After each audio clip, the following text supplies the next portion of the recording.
Ja siis tõuseb keegi püsti. Keegi, kellel pole kohustust, aga kes lihtsalt ei suuda kõrvale vaadata. Päästevaldkonnas tegutseb üle 3000 vabatahtliku päästja. See on suur armee inimesi, kes oma pere, töö ja muu tegevuse kõrvalt igapäevaselt tahavad panustada meie turvalisuse tagamiseks. Eestis tegutseb 119 päästekomandot just vabatahtlikkuse printsiibil.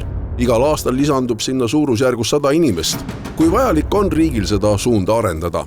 Kui me vaatame nüüd neid jätkuplaane või tegevusi, et mis nagu strateegilised eesmärgid on, siis koostöö vabatahtlikega erinevates valdkondades on ülioluline. Koostöö katusorganisatsiooni nagu Päästeliiduga ülioluline. Ja tegelikult me täna ikkagi näeme seda, et riigil vabatahtlike isegi arvude mõttes läheb rohkem vaja. Ja eriti kui me räägime ka riigikaitselistest kriisidest ja selleks valmisolekuks. Vabatahtlik jagub üle Eesti kõigisse piirkondadesse. Loomulikult on see suuremate linnade ümbruses. Näiteks Saue vabatahtlik tuletõrjeühing tähistab sellel aastal oma 100. tegevusaastat. Kas tuleb ette ka selliseid olukordi, kus lihtsalt kõiki liikmeid ei saa kokku ja valves asuda? Loomulikult, et oma pere, omad töökohad, et see siin on vabatahtlik ja ka siis, kui meil on lühikese etteteatamisega mingid sündmused, üritused olemas, et siis alati kahjuks ei ole võimalik inimestel välja tulla.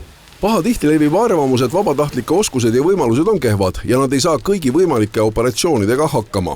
Meil on igakuiselt sisekoolitused koostöös Päästeametiga, meil on liikmed, kutselised päästjad, kes aitavad neid koolitusi läbi viia.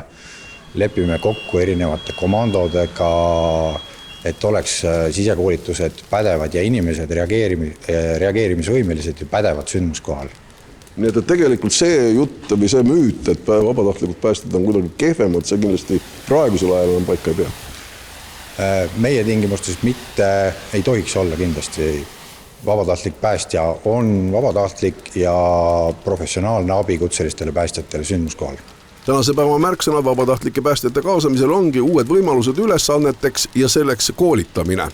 Kui luuakse mingeid uusi võimekusi, näiteks Päästeliit on sellist tehnilist päästeüksust nagu loomas, et ka neid kaasatakse, et nad saaksid reaalseid võimalusi, siis samamoodi, mida me ise näeme, et vabatahtlikud saaksid rohkem panustada just sellisesse elupäästesse, näiteks suitsusukeldumisel, veepäästesündmustel, liiklusavariide lahendamisel.